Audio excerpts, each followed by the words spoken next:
สวัสดีพี่น้องครับมื่อนี้ก็ที่ฟังแกบเนาะตามเคยเนาะลองเบิ่งสิได้หรือบ่ได้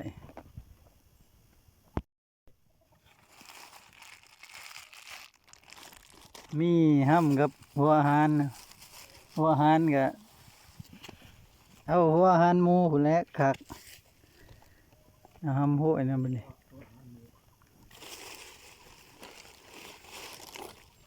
ป่นกับขี้ดินเนาะแล้วก็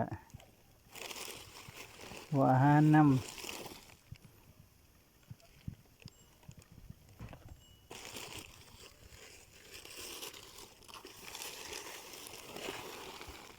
หัวอาหารไก่เด้อ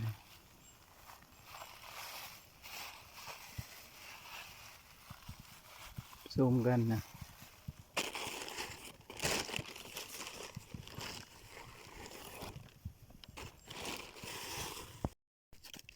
เนาะขั้นตอนวันนี้ก็ขั้นใส่กันเนาะ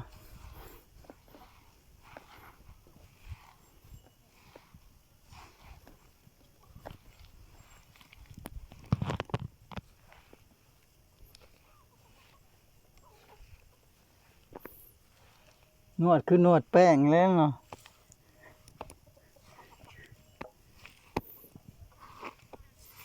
ลองเบิ่งสิมานหรือบ่มาน